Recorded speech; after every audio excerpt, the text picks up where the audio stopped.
জোড়াসাঁকো ক্যাম্পাসের বাইরে জমায়েত বিক্ষোভ, হাইকোর্টের নির্দেশ মতো বিশ্বভারতীর বাইরে প্রচুর পুলিশ মোতায়েন করা হয়েছে এবং তারই মধ্যে উপাচার্য তিনি কিন্তু বিশ্ববিদ্যালয়ে ঢুকলেন, কারণ আদালতের নির্দেশই ছিল যে বিনা বাধায় পুলিশি প্রহরায় বিনা বাধায় যাতে পুলিশি পাহারা নিয়ে বিশ্ববিদ্যালয়ে ঢুকতে পারে। বিশ্ববিদ্যালয়ের ভাইস চ্যান্সেলর তিনি কিন্তু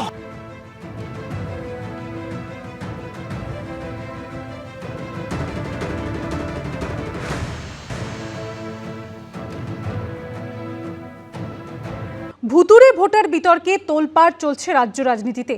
আর এরই মধ্যে পশ্চিমবঙ্গে 600 ভোটার কার্ড বাতিল করল মুখ্য নির্বাচনী আধিকারিকের দফতর। নির্বাচন কমিশন সূত্রে খবর, এ রাজ্যের সঙ্গে সবচেয়ে বেশি ডুপ্লিকেট হয়েছে হরিয়ানার ভোটারের এপিক নাম্বার।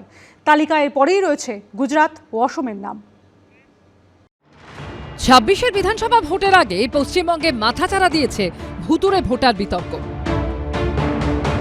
এই আবহে এ রাজ্যে 600 ভোটার কার্ড বাতিল করল মুখ্য নির্বাচনী আধিকারিকের দফতর। মুখ্য নির্বাচনী আধিকারিকের দফতর সূত্রে খবর, ভোটার কার্ড সংশোধনের ক্ষমতা জেলা স্তরে ইলেকট্রাল রেজিস্ট্রেশন অফিসারদের হাতে দেওয়ার পরই এই প্রক্রিয়া শুরু হয়। সূত্রের খবর, পশ্চিমবঙ্গের ভোটারদের সঙ্গে যে রাজ্যের ভোটারের এপিক নম্বর সবথেকে বেশি মিলেছে তা হল বিজেপি শাসিত হরিয়ানা। প্রসঙ্গত, কিছুদিন আগে এই প্রসঙ্গে মুখ্যমন্ত্রীর মুখে শোনা গেছিল হরিয়ানার নাম। একই এপিক নাম্বারে বাংলার ভোটারের যেখানে নাম আছে সেখানে হরিয়ানা, পাঞ্জাব, রাজস্থান, বিহার সব নাম ঢুকিয়েছে। মুখ্যমন্ত্রীর এই অভিযোগের পর সব জেলা শাসক এবং জেলা স্তরে ইলেকটোরাল রেজিস্ট্রেশন অফিসারদের সঙ্গে বৈঠকে বসে নির্বাচন কমিশন। কারচুপির অভিযোগের প্রেক্ষিতে বিবৃতি জারি করে ব্যাখ্যা দেয় নির্বাচন কমিশন। বলা হয়, কয়েকজন ভোটারের এপিক নম্বর অভিন্ন হতে পারে, তবে একই এপিক নম্বরের ভোটারদের বিধানসভা কেন্দ্র, ভোট কেন্দ্র সহ অন্যান্য বিবরণ ভিন্ন। এপিক নম্বরের ভিত্তিতে যে কোনো ভোটার শুধুমাত্র তাদের রাজ্য কিংবা কেন্দ্রশাসিত অঞ্চলে নিজস্ব নির্বাচনী এলাকায় মনোনীত ভোট কেন্দ্রে ভোট দিতে পারেন, যেখানে ভোটার তালিকায় তাদের নাম রয়েছে, অন্য কোথাও নয়। এবার বাতিল হলো 600 ভোটার কার্ড।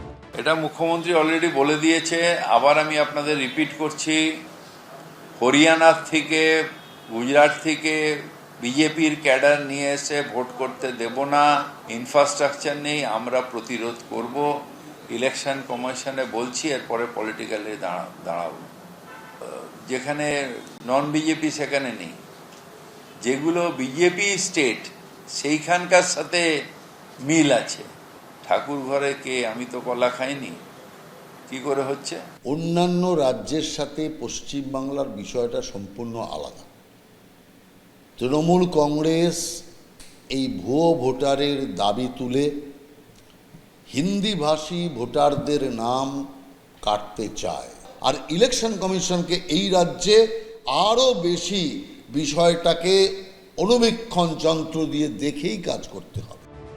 ভোটার তালিকা নিয়ে 28শে মার্চ সর্বদল বৈঠক ডেকেছে মুখ্য নির্বাচনী আধিকারিকের দফতর। রাজ্যের 8টি স্বীকৃত রাজনৈতিক দলকে ডাকা হয়েছে বৈঠকে।